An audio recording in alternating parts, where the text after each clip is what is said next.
Richie, some portal updates, some things that we need to talk about with Florida State. So all this happened later, or essentially some of it happened like right after we got off the air last week and then continued through the week. So we're not breaking any news with this, but we will talk about some very interesting recent updates that have happened as well. But just to kind of recap for the last week, because Richie and I haven't been on here since Sunday, Deuce Robinson, legacy wide receiver commit, transfer, committed to Florida State. Obviously, think about his dad being the original 4th and 14 that, maybe some of the youngsters don't remember. Although I see the analytics on this channel. I know that most of you guys are older than me and Richie, which we appreciate that. So you guys will remember his dad, obviously. Transfers in from USC. Florida State, obviously, there's a lot of issues that this team and this roster had last year, Richie. And wide receiver was one of them. And maybe one of the more minor ones because we didn't have anybody who could block for a quarterback or could throw the ball. But wide receiver was still an issue. And hopefully Florida State's not done at that position, but a big pickup, a big kid, huge, really good size, really good talent, really good ability, former 5-star. This one, we're not playing every move is perfect or everything, but this one could be really, really good for the Noles. Yeah, you think about, the Johnny Wilson pickup, and he was much less coveted out of high school and out of the portal. But to your point, the original 4th and 14, the son of the original 4th and 14, Dominic Robinson, everybody remembers, no matter how old or young you are, everyone remembers Chris Ricks to PK Sam. But that play does not happen without his father, Dominic Robinson, who was a very good tight end at Florida State. Adding some size to the receiver room, I think it's important. And, last year I feel like we were all after just get speed. But what good is speed if you're not exactly the best receiver? You're not a great technician when it comes to route running. Now, I'm not saying that Deuce Robinson is. However, it's a nice thing to have. None of us thought Johnny Wilson would turn into what he would turn into. Nobody in the country really did because no one recruited him, even in the portal. But I think it's an exciting pickup, and it'll be interesting to see how we plan to use him. I think it's not anymore, to an extent it is, how is Mike Norvell going to use him? But, how is Gus Malzahn going to use him? I bet he saw just his measurables and said, whoa, this is a guy that I can work with. So I do think it's an exciting pickup. I think some of us are a little sentimental and we get a little more excited just because, he is a legacy kid. His dad is a legend for that one play. It's just the way it is. But I'm excited for him to come in and compete because, our receiving room was not good this year at all. When Ja'Kai Douglas is your best receiver, and this is no shot at Ja'Kai because he's a very fine college player. But if he's your best receiver, a 5'9", 180-pound guy, that's a problem. And, you go from Keon Coleman and Johnny Wilson to what we saw this year on the field. And you obviously had to revamp that room, and this is the start of it. Yeah, another room you certainly had to improve is the offensive line room, and Florida State has completely flipped that room, which I don't think surprises anybody. I think you'd have been pretty ticked off if they didn't completely flip this room, but you could very seriously have 4 new starters on that offensive line, and I think there will be competition. I think there very much will be, open competition where they want to get everybody looks because Florida State's got some guys that are rated very highly from the recruiting ranks. They've gotten some guys that were young this year and got valuable reps, even though those may have not been the best. They've got a fifth-year guy from the Ivy League that played some for you this year in Rizzi. And so I'm not going to say that anybody that's on the roster now can't start. I don't think any of the true freshmen do, but I do think that there's a very strong likelihood that probably 3 or 4 of your starters this year are going to be transfers in. And Florida State got 2 more this week. Luke Pettibon, a center from Wake, graded very well pass blocking, one of the best in the country at pass blocking, which Florida State was atrocious there this year. To follow that up, they were atrocious run blocking too. Remember when John McKay, I mean, you don't because we weren't alive then, but remember, the old quote when, they asked John McKay about, what do you think about your team's execution? And he said, I'm in favor of it. That's, certainly how I feel about the way that our offensive line played this year. I'm in favor of the execution of last year's offensive line. And, obviously somebody's head had to roll there and we moved on to Herb Hand, but he did grade out average to slightly above average run blocking. How about this? I saw when the team account tweeted it, they didn't tweet all ACC, they tweeted all conference. Maybe I'm reading into that too much. Probably am. But even if that was an unintended shot, I'm very much in favor of the unintended shots by our admins that run the social media pages. All conference at Wake Forest, brings in a ton of production. Big kid, and again, a really good grade on PFF. You'd hope that all that's opponent adjusted, so you'd hope that he can continue that. And then right before Christmas, Michael Pettis. I don't know how to say that. Honestly, no clue. So I'm not even going to pretend. 6'7", 350, an actual tackle to pair with the other tackle you got from Vandy. Best season of his career, best PFF grade of his career at Ole Miss. So you now have both Pettibon that we mentioned earlier, Gunnar Hansen, the tackle from Vandy, and Adrian Medley, the UCF guard that played for Herb Hand last year. He was one of their top 5. I mean, he graded out above average, graded out better than anybody on FSU's O-line did. I'm not going to pretend like Medley was their best offensive lineman by any means, but you certainly could have 4 new starters paired with maybe a Richie Leonard, maybe a Jalen Early, maybe an Andre Otto on that inside position. They have completely revamped that offensive line room. I don't even know if they're necessarily done just yet at offensive line. We'll see kind of how these next few weeks go as visits start happening again on campus. But some big pickups the day before and after Christmas for Florida State's offensive line. I did love the all conference and not all ACC. Yeah, I knew you saw that. I do think that was intentional. I'm not saying it is. I'm not saying I know anybody who put that tweet out, but I think that was intentional. But it was much needed, right? You couldn't run the ball this year. And it's not like you had horrible running backs. You see average running backs in this league specifically have big game after big game, every single year. And the fact that Florida State could not get the ball going at all was embarrassing. We touched on the receiver room needing to be upgraded, and I think they're still working on that. But, a large part of that was these quarterbacks did not have time. Kromenhoek, Glenn, none of them seemed to have the time they needed. And, DJ, same thing. So you had no choice but to address this through the portal. And we've discussed on here before, TJ, that ideally you get to a point where you're recruiting people, offense linemen, defense, doesn't matter what position, to where they can come in and be developed in the systems where you do not need to go to the portal, except for a need. But one thing I do love is that they did get a true offensive tackle, which is very rare to get in the portal, because typically if you have a good offensive tackle and you're a respectable program, that school is going to do everything they can to keep you there. So we don't know the reasons why he left, whatever they may be, but that's the hardest position by far to recruit out of the portal, because the good ones just don't ever end up there. We saw that. We almost had Amarius Mims. One outlet reported that we had him. Wasn't true. And, that's fine. But, that's the closest we've ever come to getting a true offensive tackle out of the portal. Jeremiah Byers, you could say he was an offensive tackle, but he was one of those guys who was playing tackle that probably should have been a guard.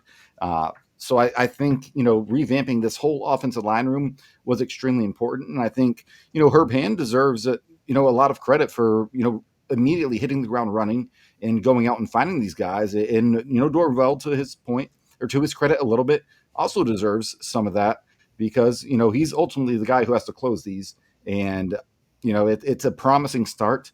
By no means am I, jumping up and down thinking that we're going, 11-1, 12-0 next year. But, they understand, at the very least, they understand that we have some serious deficiencies on this roster, and they are doing their best to address it, which is all we can ask for right now. Yeah, I agree. And I think you think about, I don't know why certain guys leave, but you can kind of start to speculate. Like you think about Pettibon leaving from Wake, obviously going from Wake to, and I know you mentioned tackle specifically, but going from Wake to Florida State is a step up. Like, that's obviously pretty clear.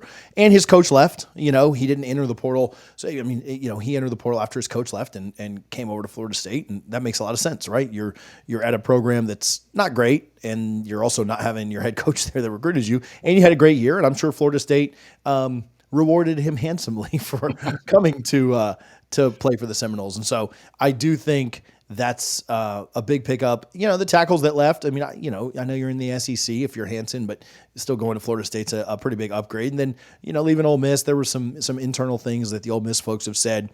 I think the Ole Miss beat is about as reliable as the Auburn beat, and so no offense to those people, but it's hard to know what's true and what's not. But it does seem like there was a little bit of a riff internally there, and Pettis was very highly sought after.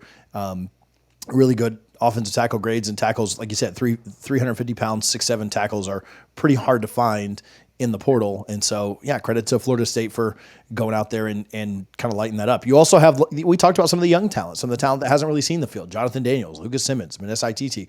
There are definitely some guys on there that you may be able to pull from and maybe able to get some burn out of them too. But it'd be really great if you could have those guys, if you've got your guys for this year and those guys can see some action but not be relied upon. Like you might really have something for the future with some of the pretty highly sought after, highly touted recruits that you've brought in too. And you're right. Like you'd like to be able to develop some of those guys, and hopefully that's what Florida State's able to do over the next couple of years. But you got even people saying Florida State's got a pretty highly rated recruiting class in the portal right now. And you got people saying, well, they tried that last year and didn't work out. Well, Florida State didn't have a lot of options, right? Like the idea of like using the portal again. Yeah, they had to. Right, the team went 2-10. They sucked. Like you got to find new guys that actually don't suck. And maybe these guys all come in and they're not very good. But you were gonna have to go to the portal this year. Like you weren't. The guys that are on the roster haven't been developed. That's why 60% of the staff isn't here anymore. And the guys that we're going to start a bunch of true freshmen on the offensive line that were all 3 and 4 stars. Like, yeah, you were going to have to go back to the portal, and all of our fingers are crossed that you're going to be able to make it work this year. But the idea that they're just trying what didn't work last year. Well, it did work the 2 years before that. And so it's not like it's impossible to work, but what were you going to do? Leave the roster to, bring the 2-10 gang back together, or, what were your options? Like not try the portal, So yeah, the goal is for high school recruiting to be what works here. And that has to get better. We've been pretty adamant about that for the last 5 years, but I mean, what were you going to do for 25? Just not recruit out of the portal? Like, I don't understand what the complaint is there. Not that any of you guys watching would ever complain about that, but yeah, I don't know what the real options were. This was a little bit of a surprise. Right before we went live, D.D. Holmes hits the portal, former 4-star defensive end. That one kind of surprised me, Richie. I did not expect that. Yeah, I didn't either. But at the same time, obviously he was very highly rated recruit. But I think it's interesting because exit interviews, I believe, have all concluded at this point. So maybe he's just shopping around, and it could just be a situation like Rodney Hill where you just get some bad advice, and maybe he was told, hey, you can go somewhere else and get a lot more money. I don't know. This is pure speculation on my part. But to see him hit the portal, it is surprising because, he's a guy that, had the potential to be, a real impact player for Florida State. And it doesn't seem like that's going to happen. I hope this is not another DJ Lundy situation where it was a negotiation issue where he decided to go elsewhere and come back. If he's in the portal, best of luck to him. I have nothing against him, no ill will. But based on what we've seen in college on the field, it's not a loss. Not to say he can't go somewhere else and be a very impactful player and, make a real difference in games. But yeah, it was a little surprising, especially this time of the year. Typically anyone who was going to be in the portal had already entered it.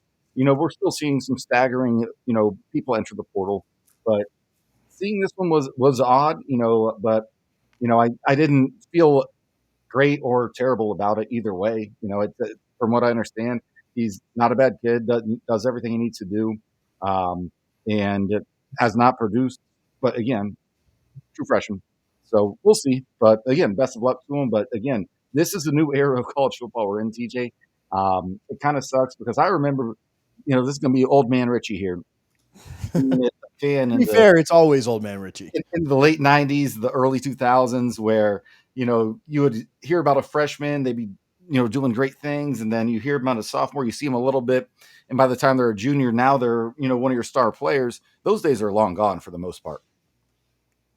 Yeah, no, it's hard to, it's just a new era, like you said. It's not good, bad, indifferent. I do think that, and I'm not trying to put super positive spin on this because I would have really liked to seen him in Yeah. this scheme.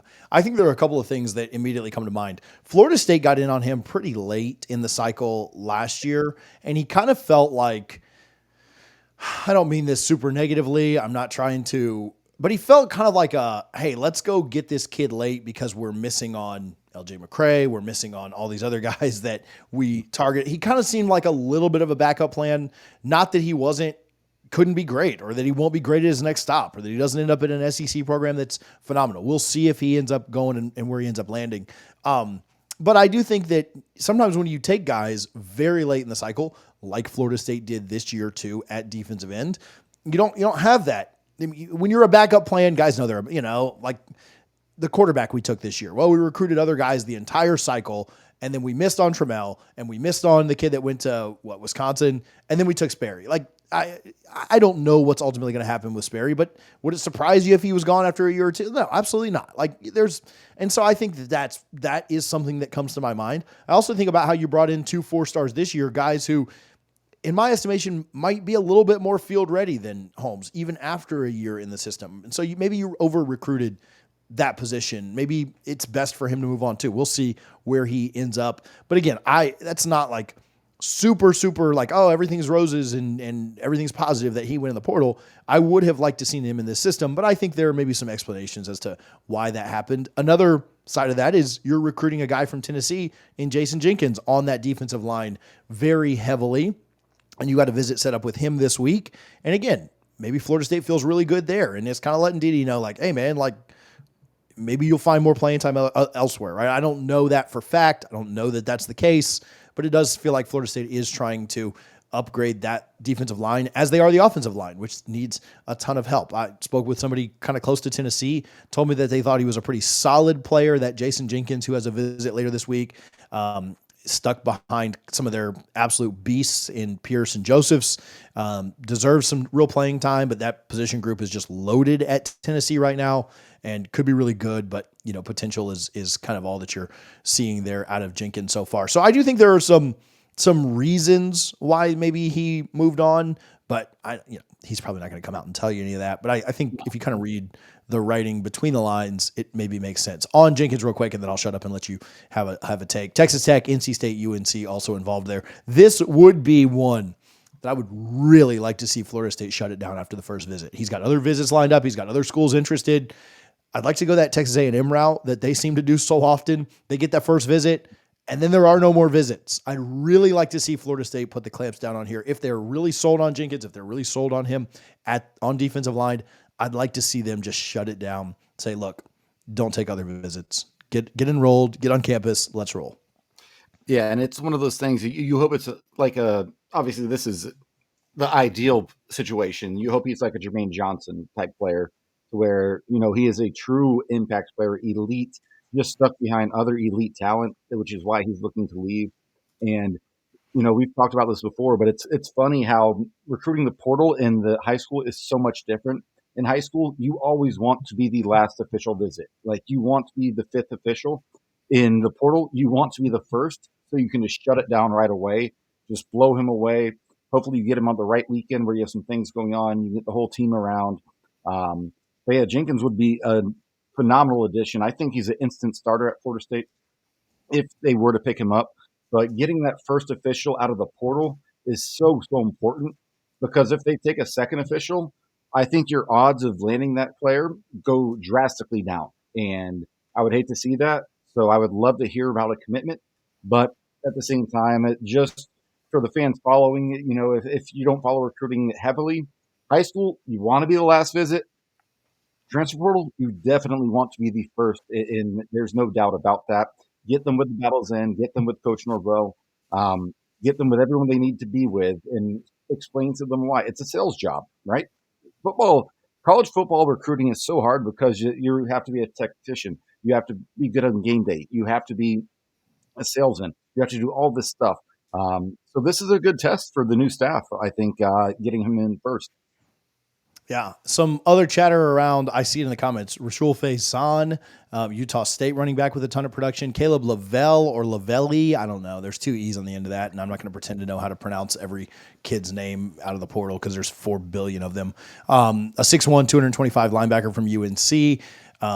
A lot of people hinting that Florida State has a pretty good shot there. We'll see. Obviously, I want you to upgrade that linebacker room if you're Florida State as well. But a lot of movement, man. And we're going to have, obviously there were no visits during Christmas week, thankfully, because these psycho coaches, not just on our staff, like everywhere, would be having these kids visit. So, like, thank God that the NCAA doesn't do much well, but thank God they actually shut this down because that They have them on Christmas Day. Yeah. Yeah, they'd be having, you want to open your presents at the Moore Center or at Ben Hill Griffin. You want to open it up at Ben Hill Griffin on the 50? Like, we'll let you, man. Bring your presents and family.